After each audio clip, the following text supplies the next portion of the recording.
안녕하세요. 성도님들, 하루의 말씀 묵상 나눠보도록 하겠습니다. 오늘의 본문은 여호수아 1장의 말씀입니다. 오늘부터는 여호수아의 말씀을 나누게 되었습니다. 여호수아는 창세기, 출애굽기, 그리고 레위기, 민수기, 신명기 다음에 나오는 6번째 성경의 책입니다. 모세 오경 뒤에 나오는 이 책의 주제는 가나안 땅을 점령하는 내용이죠. 또 모세가 이룩하지 못한 그 일, 가나안 땅에 들어가서 하나님의 안식을 누리는 그 일을 여호수아를 통하여서 완성이 되고, 또 지도자인 여호수아가 모든 이스라엘 백성들에게 땅을 기업으로 나눠주는 내용으로 여호수아는 담겨 있습니다. 특별히 이 모습 속에서 우리는 예수님에 대해서 묵상해 볼 수가 있습니다. 모세는 알다시피 율법과 옛 언약을 대표하는 자였지만은 결국 가나안 땅에 들어가는 기업을 얻는 것에 실패하였죠. 그런데 누구에게서부터 언약이 완성되었습니까? 여호수아, 히브리어로 예슈아라는 이 단어, 예수님이라는 단어와 동일한 단어이죠. 여호수아가 자기가 이루어 놓은 일을 통하여서 안식이 이스라엘 백성들에게 왔다는 것이죠. 그런 의미에서 여호수아는 장차 올 예수님과 또한 장차 우리가 받을 천국에 대한, 천국인 가나안 땅에 대한 예표라고 할 수가 있겠습니다. 그렇기 때문에 이 책을 읽을 때마다 우리가 과격한 표현들이 나오기는 하지만은 가나안 민족을 진멸하라 이런 표현이 나오긴 하지만은 문자적으로 적용하기는 어렵겠죠. 그럼에도 불구하고 예수님 안에서 우리가 이 말씀을 대할 때마다 얻을 수 있는 것이 무엇입니까? 우리에게는 예수 그리스도를 통한 영원한 천국이라는 그 기업을 누릴 수가 있다는 것이죠.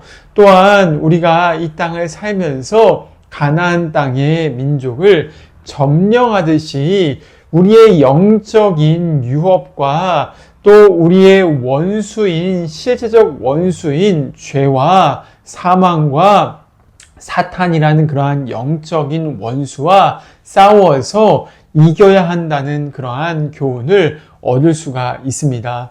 차근차근 여호수아를 살펴갈 텐데 오늘 말씀의 본문 1장은 이런 본문으로 시작합니다.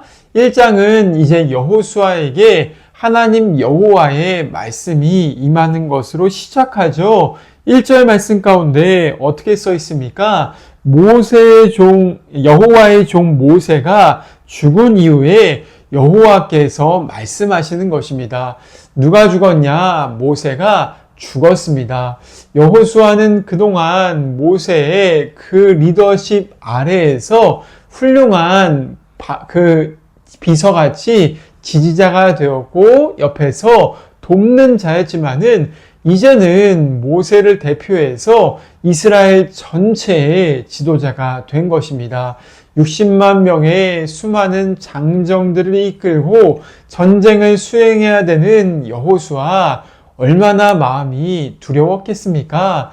그렇기 때문에 오늘 본문에는 하나님께서 여호수아에게 두려워하지 말라는 말씀을 무려 3번이나 하십니다. 오늘 말씀의 6절 말씀 가운데 이렇게 말하죠. 강하고 담대하라 라고 말씀하시면서 그가 두려워하지 말 것을 명령하시는 것이죠. 또 어디 나옵니까?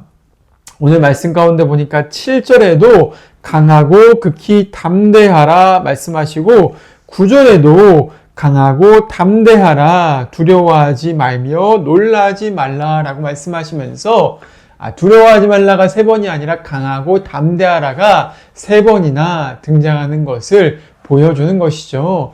그 말 뜻은 역으로 말하면 뭡니까? 여호수아의 마음 가운데 나는 부족한 존재인데 약하고 아무것도 할 수 없을 것 같은데 하나님은 두려워하지 말고 강하고 담대하라 명하시는 것입니다. 이유는 어디에 있습니까? 그것은 바로 이 전쟁의 승패가 여호수아의 어떠함에 달린 것이 아니라 하나님께서 친히 싸우시는 전쟁인 것을 기억하라 말씀하시는 것이죠. 하나님께서 명령하셨고 하나님께서 주도하시며 이제는 요단강을 건너서 전쟁의 한복판 가운데 나아가 싸우라고 말씀하십니다. 그 강하고 담대해야 되는 여호수아에게 주시는 가장 중요한 명령이 한 가지가 있습니다. 그것은 무엇입니까? 바로 7절 말씀입니다. 7절에 강하고 극히 담대하라 말씀하시면서 무엇을 명령하시냐? 나의 종 모세가 내게 명령한 그 율법을 다 지켜 행하고 우로나 좌로나 치우치지 말라라고 말씀하시는 것이죠.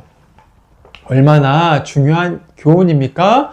강하고 담대할 수 있는 그것은 다른 것이 아니라 하나님이 주셨던 그 율법책을 주야로 묵상할 때 승리가 임한다 말씀하시는 것입니다. 율법책이 상징하는 것은 무엇일까요? 어떤 명령을 지키지 말라. 물론 이것도 포함되어 있지만은 율법책, 모세오경, 토라의 기본은 무엇이냐? 하나님께서 그 이스라엘 백성들을 택하셔서 언약을 맺으셨다는 겁니다. 하나님께서 이스라엘 백성들을 떠나지도 버리지도 않을 것이며 그들을 애굽에서부터 강한 손으로 출애굽시키셨으며 홍해도 건너게 하셨고 앞으로도 요단강을 건너고 이스라엘이 가나안 땅을 차지하게 하시는 주님의 위대한 언약, 약속이 율법책의 핵심이라는 것이죠. 하나님께서 이스라엘 백성들에게 약속을 하셨고 40년 동안 하나님을 알도록 훈련시키셨으며 이제는 때가 됐기 때문에 나의 임재와 함께 이 가나안 땅의 전쟁을 수행하러 나아가자는 것입니다. 또 율법책에 담겨 있는 것은 무엇입니까? 하나님께서 주신 은혜의 제사 언약이 있죠. 너희가 죄를 지을 때마다 제사장 아론 자손들과 레위인들과 함께 지어진 그 성막에 나아가서 나와 함께 교제하고 거룩한 친밀감과 하나님의 임재를 누려라라는 그 언약의 약속이 율법에 담겨 있는 것이죠.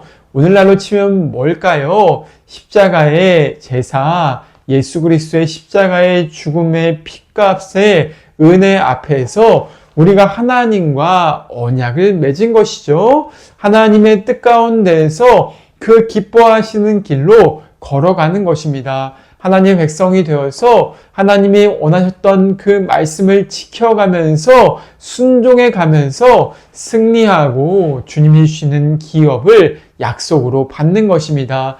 주님은 여호수아에게 이 율법책을 주야로 묵상하고 또한 이 율법책의 말씀 또한 순종하면서 하나님 백성임을 표징으로 보여주라라고 말씀하시죠. 좌로나 우로나 치우치지 말라. 애굽의 그 어떤 다른 신들이나 또한 다른 어떤 아람이나 메소포타미아 신들이나 사람의 의견에 치우치지 말고 하나님 말씀 가운데 굳건한 길로 걸어가라 명령하시고 있으십니다. 그럴 때 여호수아가 어떻게 될 수가 있습니까?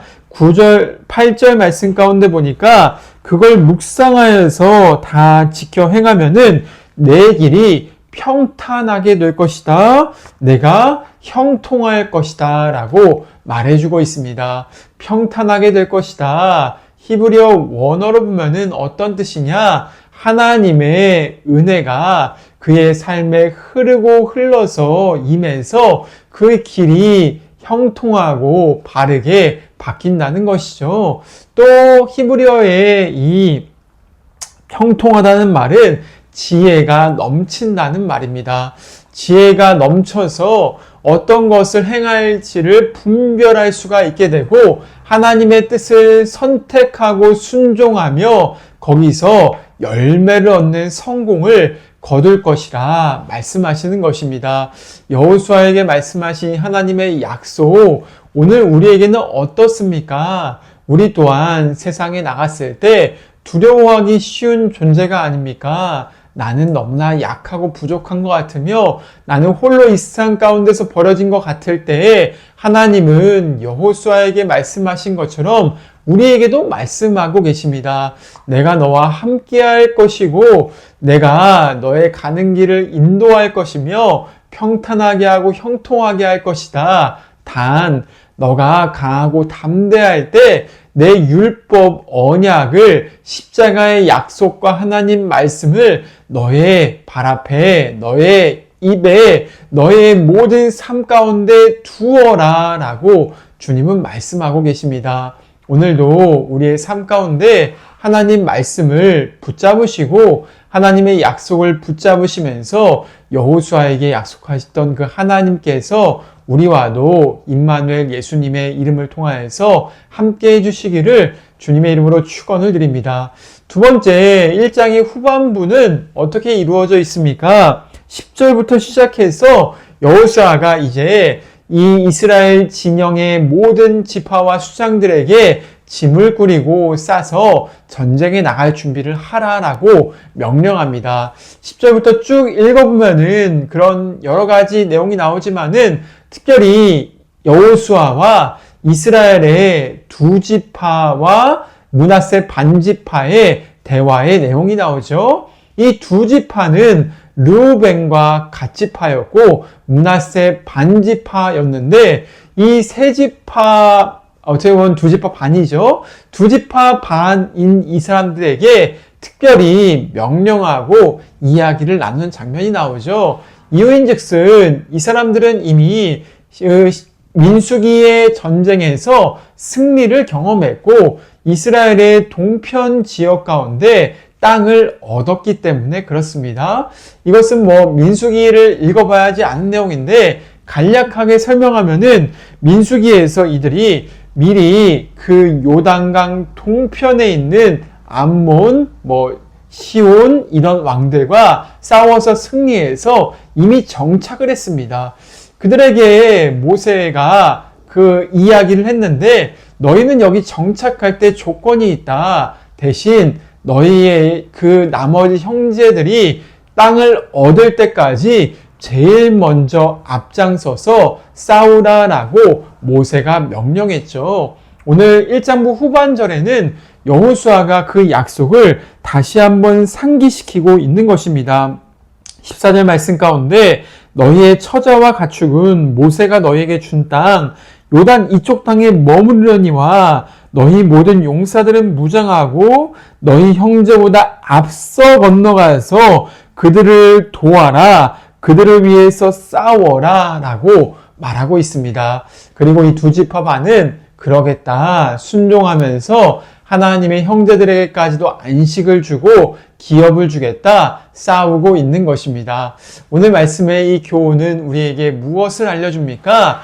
두 지파 반의 형제들, 하나님의 복을 이미 받은 형제들은 다른 형제 또한 그 하나님의 복을 누릴 수 있도록 도와야 되는 의무와 책임감이 있다는 것이죠. 하나님께서 우리에게 많은 은혜를 주셨고 순종을 통하여서 충만한 복을 주셨으면은 우리는 또한 어떻게 살아야 됩니까? 다른 형제들에게 그것을 나누고 그 사람을 돕고 하나님의 은혜를 그들도 경험할 수 있도록 나의 책임과 의무를 다해야 한다는 것입니다.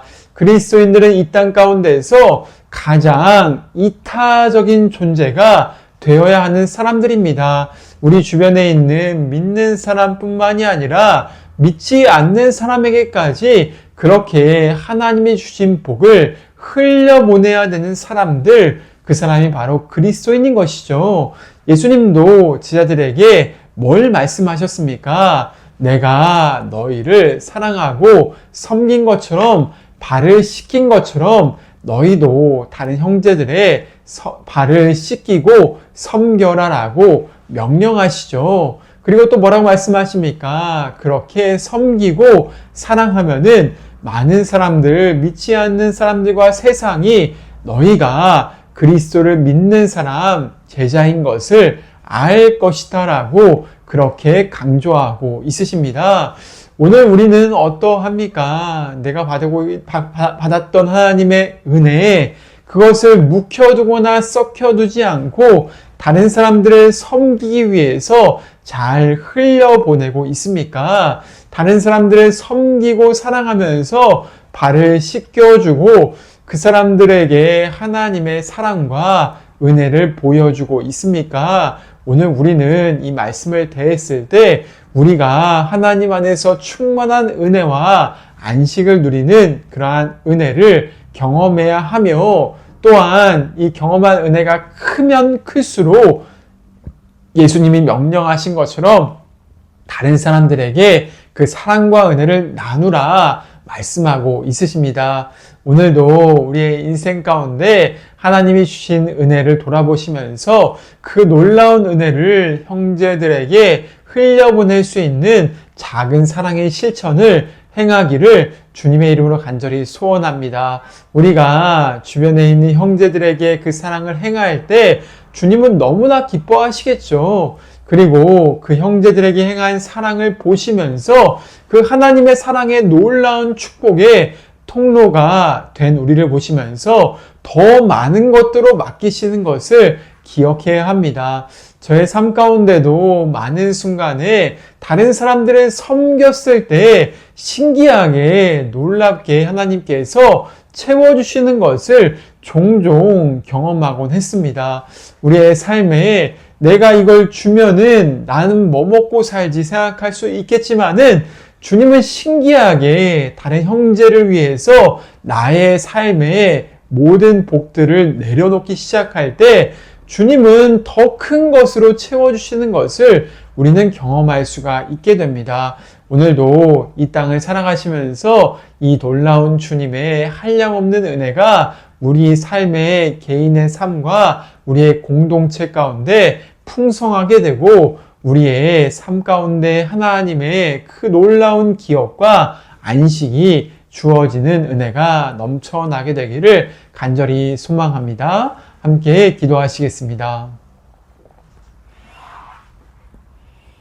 하나님 아버지 감사합니다. 오늘도 함께 여호수아의 말씀을 통하여서 묵상을 시작합니다.